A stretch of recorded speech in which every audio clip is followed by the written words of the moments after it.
Құрметті студенттер, бүгінгі дәрісіміздің тақырыбы эпизоотиялардың таралуына әсер ететін экологиялық факторлары, яғни табиғат, жануарлар және адамзат арасындағы тепе-теңдіктің бұзылуы жаһандық денсаулыққа қауіп төндіретіндігі туралы дәріс.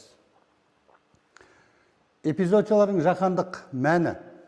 Эпизоотия жануарлар популяциясында кеңінен таралған жұқпалы ауру.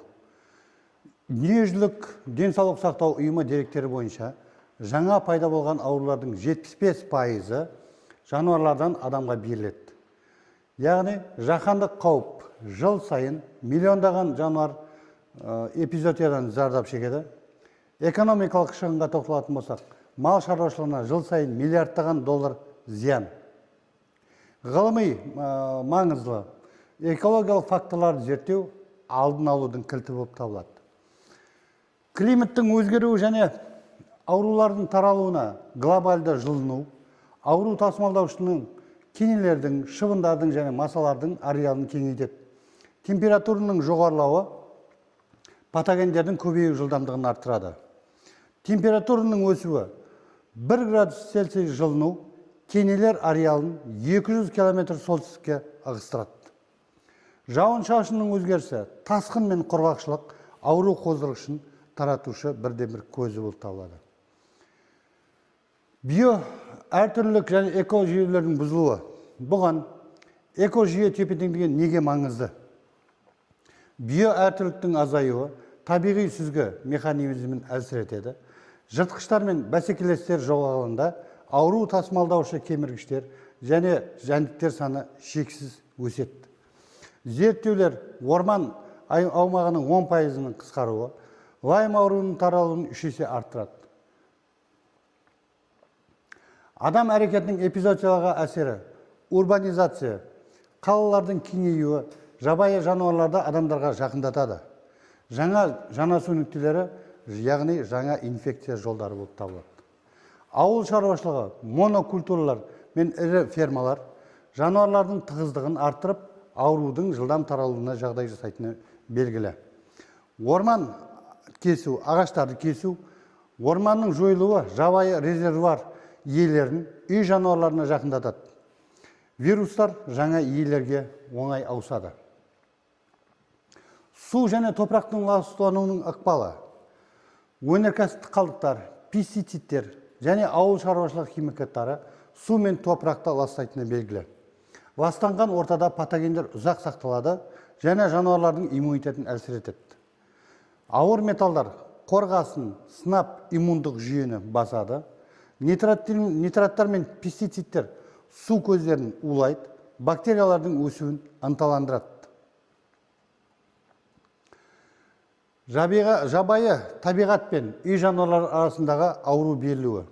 Жабайы жануарлар көптеген эпизоотиялардың табиғи резервуары болып табылады.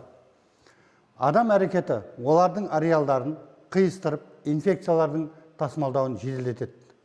Жабайы резервуарға жарғанаттар, кеміргіштер, құстар, вирустардың табиғи иелері жатады.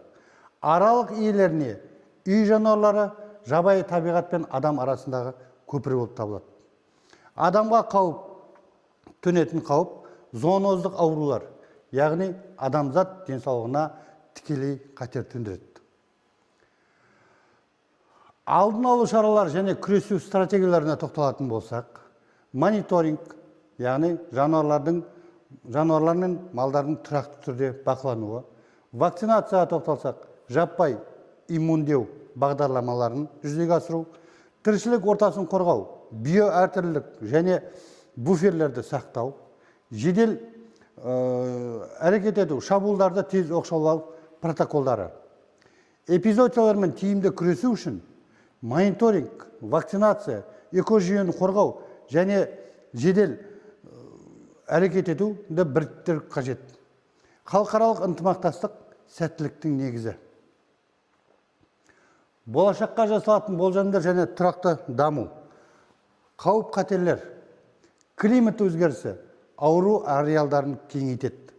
Популяция өсіміне тоқталатын болсақ, жануарлар мен жанасуды арттырады. Антибиотикке төзімділік, яғни ауырған жануарды емдеуді қиындатады.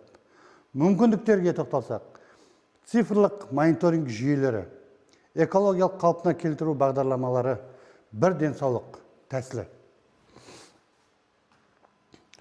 Дәрісімізді қорытындай келе, экология денсаулықтың негізі, экожүйенің бұзылуы эпизоотияның басты себебі болып табылады. Кешенді тәсіл қажет. Климат, биоәртүрлілік, ластану бәрі бірдей маңызды рөл атқарады. Іс-қимыл уақыты, яғни бүгін, алдын алу, емдеуден қашанда арзан әрі тиімді болып табылады.